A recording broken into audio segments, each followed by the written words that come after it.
सभी साथियों को राम राम भाई। आप सभी का स्वागत है आपके अपने YouTube channel HSSC think tank पर। तो साथियों, आपको पता है भाई, हरियाणा में अगले 3-4 महीनों के अंदर आपका CET का आयोजन करवा लिया जाएगा। अभी तक एजेंसी तय नहीं हुई है। पहले NTA ने एग्जाम कंडक्ट करवाया था, अब भाई पता नहीं NTA करवाएगी या खुद HSSC लेगी। तो भाई देखो, आज की वीडियो आपके लिए इंपॉर्टेंट होने वाली है, क्योंकि मैं बताऊं भाई मैंने हरियाणा के बहुत सारे एग्जाम दिए हैं। और साथियों, ये नहीं कि एग्जाम दिए हैं तो बहुत सारे एग्जाम क्लियर भी किए हैं। मैं अपनी बात करूं तो भाई मेरा चंडीगढ़ पुलिस में फिजिकल मेरा, दिल्ली पुलिस भाई दोनों में फिजिकल मेरा, CGL क्लियर था भाई, मेंस की तैयारी नहीं की, CPO के में फिजिकल मेरा भाई, हरियाणा हाई कोर्ट वाला मेरा जो है एग्जाम क्लियर था, मैं टाइपिंग देने नहीं गया। हरियाणा कांस्टेबल के 2 एग्जाम क्लियर थे भाई, SI का क्लियर था भाई, और जो है D में मेरा सिलेक्शन था, CET में अच्छी रैंक थी, और अन्य बहुत सारे एग्जाम दिए हैं साथियों मैंने, और उनको यानी उनमें एक अच्छा स्कोर प्राप्त किया है। अगर मैं जिन एग्जामों में मैं अपने फिजिकल एबिलिटी के कारण रहा हूं ना, तो उनमें मेरा स्कोर ये मान के चलो UR की कट ऑफ से ज्यादा था। तो आज की वीडियो इस मुद्दे पर होने वाली है साथियों कि मैंने अपनी तैयारी किन बुक से मैंने पढ़ा। मैं अपना रूटीन बताऊंगा साथियों, क्योंकि देखो, जब मैंने पहले ग्रुप D का एग्जाम दिया था ना 2018 वाली, वो मैंने हरियाणा का एग्जाम दिया था, उसमें मेरे 52 से 55 के बीच क्वेश्चन, एग्जैक्ट मुझे पता नहीं है, लेकिन 55 से ऊपर नहीं थे। उससे लेकर साथियों मेरे CET प्री में 87 क्वेश्चन ठीक थे, 3.29 नॉर्मलाइजेशन में मेरे एग्जाम कट हो गए थे, और मेरी ओवरऑल जो रैंक थी साथियों वो 37 थी। तो भाई बहुत सारे एग्जाम क्लियर भी किए, और एक एक्सपीरियंस भी है भाई हरियाणा के एग्जाम का। हरियाणा जीके में बहुत ज्यादा अच्छी पकड़ थी। तो साथियों, मैं आज की वीडियो में आपको बताऊंगा भाई, क्योंकि अभी हरियाणा में CET का आयोजन होगा। CET की इंपॉर्टेंस आपको पता है, पहले 4 गुना जो है मेंस में बुलाए जाते थे भाई, ठीक है, पोस्ट के नंबर ऑफ पोस्ट के 4 गुना। अब की बार क्या है, 10 गुना बुलाए जाएंगे भाई नंबर पोस्ट। जैसे कोई भी 10 वैकेंसी है, जैसे एक्साइज इंस्पेक्टर की 10 है, तो 10 गुना में 10, तो 10 गुना बुलाएंगे नंबर ऑफ पोस्ट के, तो 100। अगर आपकी 100 तक रैंक आती है तो आप उस पोस्ट के लिए एलिजिबल होगे, ठीक है। तो आपको एक अच्छी खासी रैंक चाहिए। तो भाई मैं आज आपको इस वीडियो के माध्यम से ये बताऊंगा कि मैंने अपने जो 7-8 साल का जो लंबा एक स्ट्रगल जोन है, उसमें किन बुक्स को पढ़ा, ठीक है, किन को अवॉइड किया, ठीक है, और एक अच्छी रैंक भी हुई साथियों। और आज की जो अभी जो लिस्ट लगी थी उसमें मुझे इंस्पेक्टर की पोस्ट मिली है फूड सप्लाई में। तो भाई मैं आपको जो चीजें बताऊंगा इस वीडियो में, जो यानी मेरी तैयारी के अंदर कमी रही, जो मैंने फेस किया, उन सभी विषयों पर चर्चा करेंगे, ठीक है। तो एक यानी इतने समय में जैसे सिलेक्शन हुआ इस पोस्ट पर, तो उसका एक रीजन ये भी था साथियों, बीच में कोरोना भी आया, CET की जो प्री वाली पॉलिसी थी वो इतने समय तक चली, ठीक है, वो एग्जाम भी कैंसिल हुए, ठीक है। तो D में भी सिलेक्शन हो गया था, उसके बाद भाई इसमें सिलेक्शन हो गया। प्री में अच्छी रैंक थी भाई, 37 रैंक थी ओवरऑल, ठीक है। तो भाई मैं आज की वीडियो में डिस्कस करूंगा कि मैंने किस तरीके से तैयारी की, मेरा डेली शेड्यूल क्या रहता था, मैं क्या पढ़ता था। देखो साथियों, आपके पढ़ने का तरीका हर किसी साथी का अलग अलग होगा। कोई साथी इस तरीके से पढ़ता होगा कि आज हरियाणा जीके पढ़ रहे हो तो अगले 7 दिनों तक हरियाणा जीके पढ़ेंगे, हरियाणा जीके को कंप्लीट करके फिर नेशनल जीके लूसेंट की पुस्तक को उठाएंगे, फिर उसको क्लियर करके फिर मैथ को, फिर रीजनिंग को। इस तरीके से कई साथियों का जो है शेड्यूल रहता है, किस तरीके से पढ़ते हैं ये उनका तरीका रहता है। लेकिन मैं अपने तरीके की बात करूं साथियों, जितने भी सब्जेक्ट आपको CET में देखने को मिलेंगे मैं हर रोज करता था, ठीक है। ये नहीं था कि मैं, और इस तरीके में आपको साथियों बेनिफिट भी बहुत है।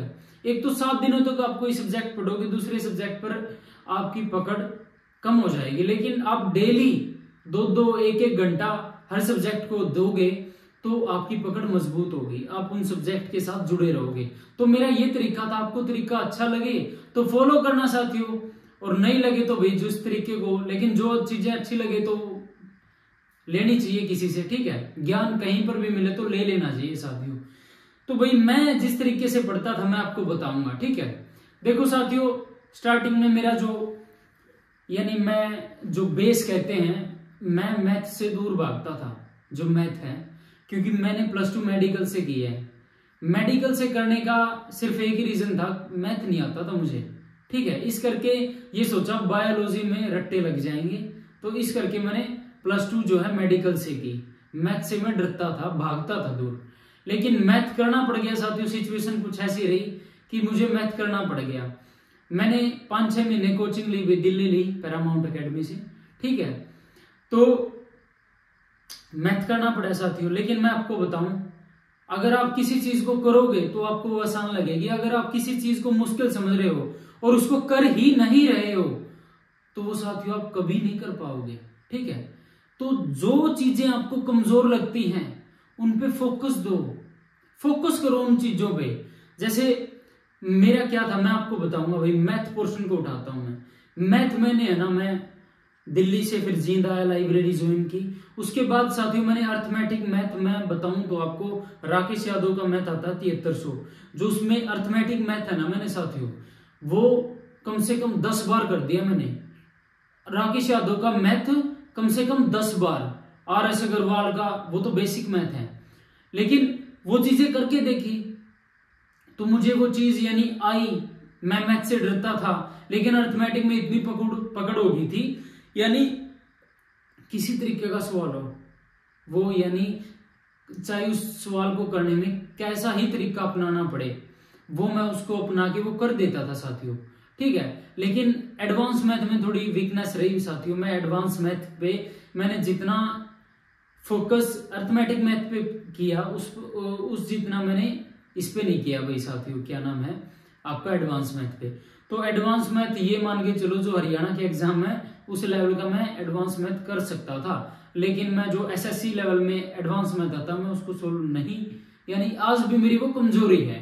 मैथ की प्रॉब्लम आपकी होगी सोल्व। मैंने किया था 7300 मैथ कम से कम 10-12 बार, और प्रैक्टिस तो पूछो मत कितनी, यानी स्टार्टिंग के 5-6 महीने तो केवल मैंने मैथ ही मैथ पढ़ा है।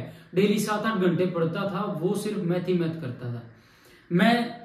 जो मैंने पढ़ी साथियों, मैं अब जो है रीजनिंग कभी साथियों मैंने की नहीं। जो वहां पे मैंने कोचिंग ली उसके नोट्स मैंने, उसके बाद मैंने रीजनिंग ये मान के चलो कभी की ही नहीं।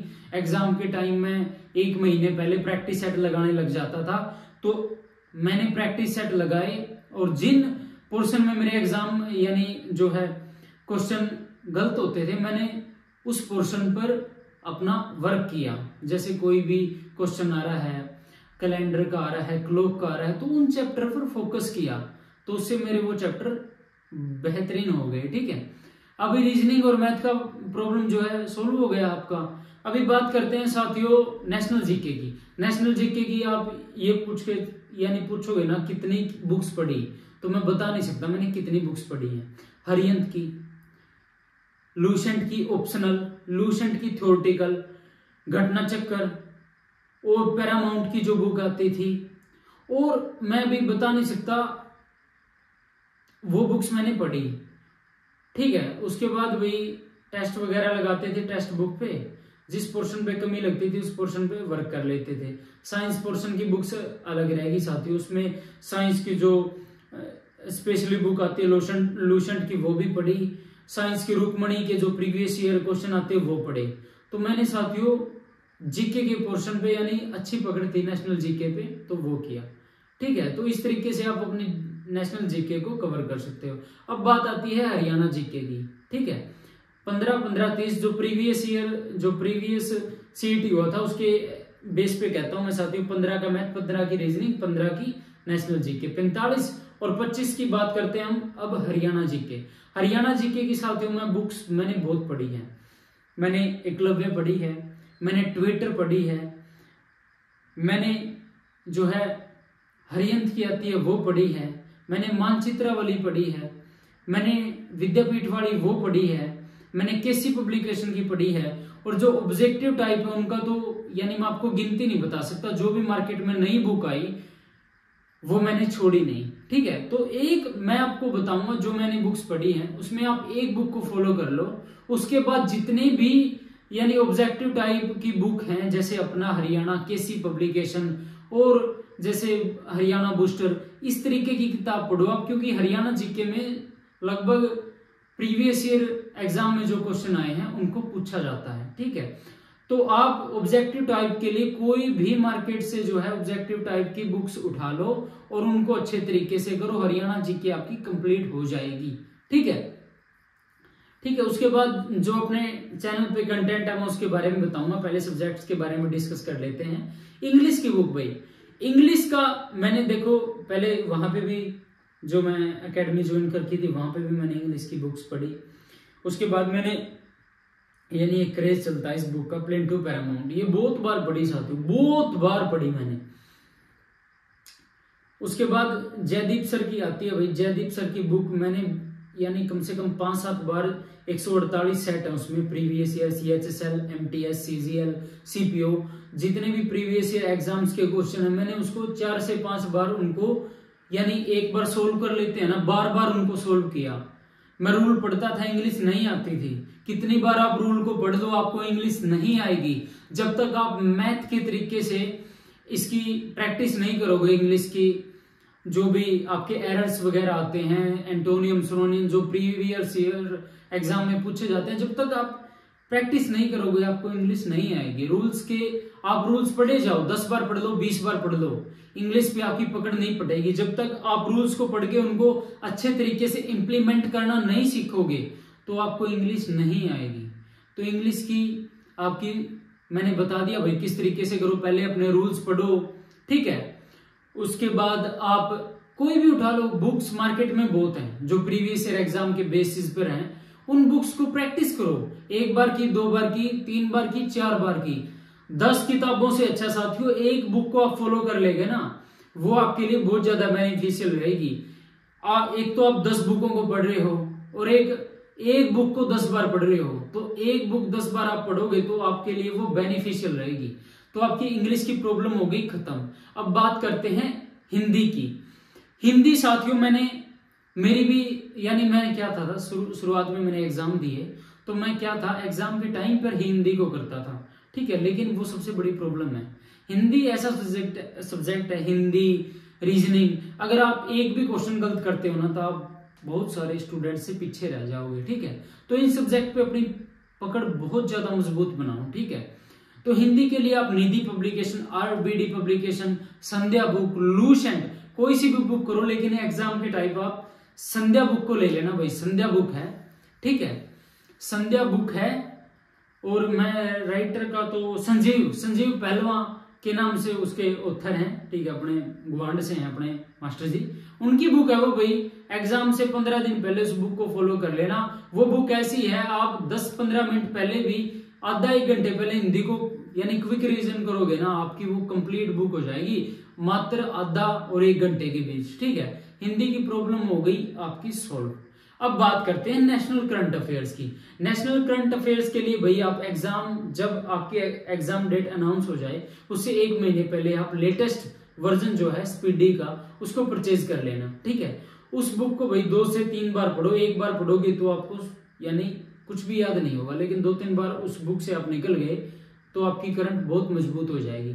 हरियाणा जीके के लिए भी आप साथियों 15-20 दिन पहले कोई भी बुक मार्केट से परचेज कर लेना। करंट अफेयर सभी में सेम होती है, डाटा थोड़ा बहुत 19-20 का अंतर हो जाता है, लेकिन वही करंट अफेयर वो मनाते हैं, वही करंट अफेयर वो मनाते हैं, पब्लिकेशन अलग अलग होते हैं। तो कोई भी मार्केट से बुक परचेज कर लेना। तो मैं इस तरीके से तैयारी करता था साथियों। मेरा मैं बताऊं भाई, यानी एग्जाम की डेट अनाउंस होने से पहले मेरा 9-10 घंटे का शेड्यूल जरूर रहता था। ठीक है, मैं यानी कई साथी लाइब्रेरी में जाते हैं, 20 मिनट बैठे, आधा घंटा बैठे, तभी चाय पीने आ जाएंगे। लेकिन भैया अगर आप लाइब्रेरी में मॉर्निंग में जाते हो कम से कम 3 घंटे तक तो अपना शेड्यूल बनाओ, उसके बाद चाय पीने वगैरह यानी आधा घंटा अपना फ्रेश मूड करो, कोई दिक्कत नहीं है। ठीक है, लेकिन 2-3 घंटे के बाद आप 15-20 मिनट यानी थोड़ा और बात करो भाई साथियों। ठीक है, अपना यानी माइंड फ्रेश करो। ठीक है, माइंड में अच्छे तरीके से फिर चीजें स्टोर होंगी। ठीक है, तो ये मेरा तरीका था साथियों। अब मैं बात करता हूँ भाई अपने चैनल पर मैंने क्या क्या करवा दिया है। ठीक है, हिस्ट्री की क्लासेस कंप्लीट हो चुके हैं, लेकिन मैं हिस्ट्री हैंड रिटन नोट्स द्वारा जो मैंने नोट्स बनाए हैं उनको पढ़ा है एग्जाम में, उसके लिए मैं दोबारा से हिस्ट्री की क्लासेस स्टार्ट है। 9 से 10 क्लासेस के अंदर आपकी हिस्ट्री कंप्लीट हो जाएगी। पॉलिटी अपनी साथियों कंप्लीट हो चुकी है। हरियाणा जो यानी साइंस की क्लासेस है वो कंप्लीट हो चुकी है। तो नेशनल जीके का पोर्शन ये मान के चलो अगले 1 महीने के अंदर मैं आपका कंप्लीट करवा दूंगा। इंग्लिश की क्लासेस साथियों 1 टेंस की अपलोड हुई है, लेकिन अभी जो इंग्लिश की क्लासेस हम स्टार्ट कर रहे हैं वो हैंड रिटन नोट्स जो मैंने बना रखे हैं उनको रिकॉर्ड करके साथियों में डालूंगा और 12 से 15 क्लासेस के अंदर आपकी कंप्लीट इंग्लिश हो जाएगी। ठीक है, मैथ के मैं 8 चैप्टर अपलोड करवा चुका हूं। रीजनिंग के लिए भी जल्द ही क्लासेस शुरू की जाएंगी। जो नेशनल करंट अफेयर है उसकी साथियों में जनवरी 2024 से लेकर जून 2024 तक मैं सभी क्लासेस अपलोड कर चुका हूं। ठीक है, तो ये जो है कंटेंट मैंने अभी तक अपने चैनल पर डाला है और जो सीईटी का आयोजन होगा उस तक लगभग सारा सिलेबस मैं आपका कंप्लीट करवा दूंगा। ठीक है, और ये साथियों में सिलेबस ऐसा कराऊंगा अगर आप यहां से पढ़ते हो तो आपको कहीं पर पढ़ने की जरूरत नहीं है। देखो साथियों, अपने पास वो तामझाम नहीं है, डिजिटल बोर्ड, दिखावा, पब्लिसिटी, एडवर्टीजमेंट। देखो मैं तो यार जो मैंने पढ़ा है और उससे जो कुछ अचीव किया है वो आपके सामने रख रहा हूं। ठीक है, जो प्रॉब्लम मैंने अपनी तैयारी के फेज में यानी फेस की, मैं नहीं चाहता कि आप उन प्रॉब्लम्स को फेस करो, आप उनको अच्छे तरीके से टैकल कर पाओ, यही मेरी कोशिश है। तो भाई आज की वीडियो इसी पर्पज से बनाई थी कि मैंने क्या पढ़ा और उस तरीके से मेरी क्या रैंक आई, किस पोस्ट पर मेरा सिलेक्शन हुआ, किन एग्जाम्स को मैंने क्लियर किया। क्योंकि अगर मैं एग्जाम्स अपने अचीवमेंट नहीं बताऊं तो कई साथी मना, यानी मैं अभी उस लैंग्वेज को यूज नहीं कर सकता, यानी कुछ और मान जाएंगे, मुंह मानना ये बेफालतू का ज्ञान फैल रहे हो। तो ठीक है, तो इसी करके मैंने जो भी अचीव किया वो आपके सामने बताया है। ठीक है, और भाई अच्छे एक यानी सभी भाई को जॉब्स मिले उस तरीके से भाई इस वीडियो को बना रहा हूं मैं। अगर वीडियो अच्छी लगे तो भाई वीडियो को एक तो कंप्लीट देखा करो, अपने साथियों के पास शेयर कर दियो। भाई वीडियो अच्छी लगे तो लाइक कर दियो और चैनल को ज्यादा से ज्यादा सब्सक्राइब कर लो। ठीक है, इस वीडियो को कंप्लीट देखना भाई, आपके लिए बहुत एक मोटिवेशन और एक यानी आप जिस पोस्ट को अचीव करना चाहते हो उसके लिए बहुत बेनिफिशियल रहेगी ये वीडियो। तो अपने साथियों के पास जरूर शेयर करना। धन्यवाद साथियों, आज की वीडियो में इतना ही। मिलते हैं एक नई वीडियो के साथ, तब तक के लिए सभी साथियों को जय श्री राम।